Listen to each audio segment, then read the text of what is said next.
মোৰ কাৰণে আজিৰ পৰা চিন্তা কৰিব নালাগে আৰু শুনটো পুত্ৰলৈ পিতৃৰ শেষৰটো ফোন কল।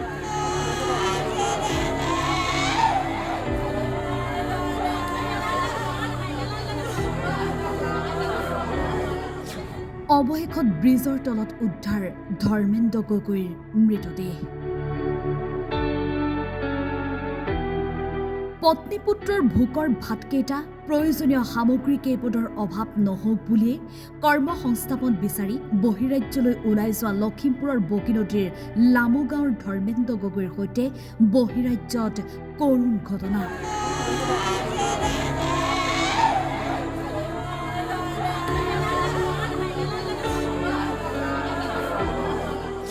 কোনে আৰু কিয় কৰিলে এই কাম?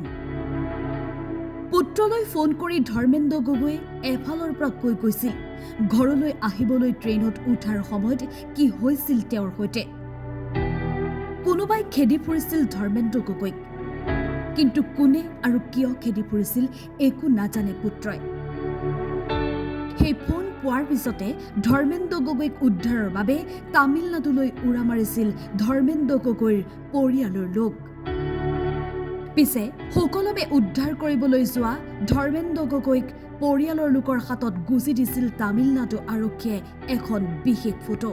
ডাইৰেক্ট কমিশনাৰ অফিচত গ'লোগে, তাৰ পৰা আমাক বেলেগ এখন থানালৈ পঠিয়ালে। সেইখন থানাত গৈ পিনি সোধ-পোছ কৰাৰ পিছত এজন তামিল আৰ্মি এজনৰ লগত যোগাযোগ কৰি পিনি তেনেকৈ গ'লো। তাৰপৰা আৰ্মিজনে কথা পাতি দিয়াৰ পিছত বেলেগ এখন থানালৈ আমাক পঠিয়ালে। তাত গৈ ফটো-চটো দেখুওৱাৰ পিছতে আমাক সুধিলে, আমাক ক'লে যে কি মানুহজন আমাৰ ইয়াত নহয় বোলে, এখন থানাত নহয় এনেকে বুলি ক'লে। তামিল যিজন আৰ্মি আছিলে সেই আৰ্মিজনে কি ভাতিলে নাজানো তেওঁলোকে পাতিলে পতাৰ পিছত আমাক অলপ দেৰি বহিবলৈ বুলি দিলে। তাৰ বহাৰ পিছতে ফটো-চটো খুজিলে, আমি ফটো-চটো দিয়াৰ পিছতে ক'লে যে কি আপোনালোকে অকণমান দেৰি বহক। তাৰপৰা যিগৰাকী তাত আছিলে ওৱান ষ্টাৰ বাইদেউ এজনী আছিলে তামিল, তেওঁ ওলাই গুচি গ'ল, ক'লৈ গ'ল নাজানো। তাৰপিছত অকণমান দেৰি ঘূৰি কৈছে আপোনালোকে অলপ দেৰি বহিব লাগিব বুলি ক'লে যেনিবা। তাত আমি বহি আছো, বহি থকা অৱস্থাত মোক মনে মনে মাতিলে। ক'ত যোগাযোগ কৰিলে কেনেকৈ কৰিলে সেইটো নাজানো। যোগাযোগ কৰি পিনি মোক মাতি আনিলে, মাতি আনি পিনি দেখুৱালে, ফটো এখন দেখুৱাইছে। ব্ৰিজ এখনৰ তলত ফটো এখন দেখাইছে। ফটোখন হয় নহয় কনফাৰ্ম কৰিবলৈ ক'লে। মই বোলো হয় বুলি কোৱা দেখি তাৰপিছত বেলেগ এখন থানাৰ লগত আকৌ যোগাযোগ কৰি পিনি আমাক তালৈ পঠিয়ালে। তেনেকৈ বুলি কোৱাৰ পিছত আমি তালৈ গ'লোগে লগে সেইখন থানাত গৈ পিনি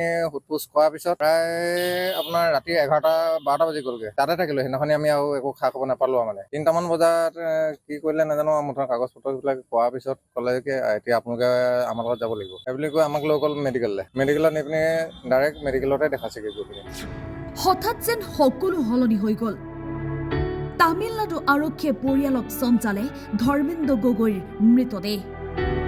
নিশাই স্বগৃহলৈ অনা হ'ল ধৰ্মেন্দ্ৰ গগৈৰ নিথৰ দেহ।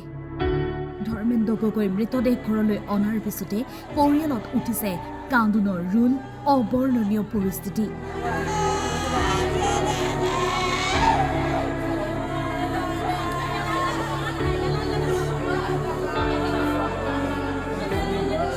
বহিৰাজ্যত ধৰ্মেন্দ্ৰ গগৈৰ সৈতে প্ৰকৃততে হৈছিল কি? সমগ্ৰ বিষয় সোমাই পৰিছে ৰহস্যৰ আৱৰ্তত। চিন্তনীয় বিষয় এই যে বহিৰাজ্যত কৰ্মসংস্থাপনৰ বাবে যোৱা অসমীয়াৰ সৈতে কিয় সঘনাই সংঘটিত হয় এনে ঘটনা। লখিমপুৰৰ পৰা ইনজামামুল হকৰ ৰিপৰ্ট, টাইম 8।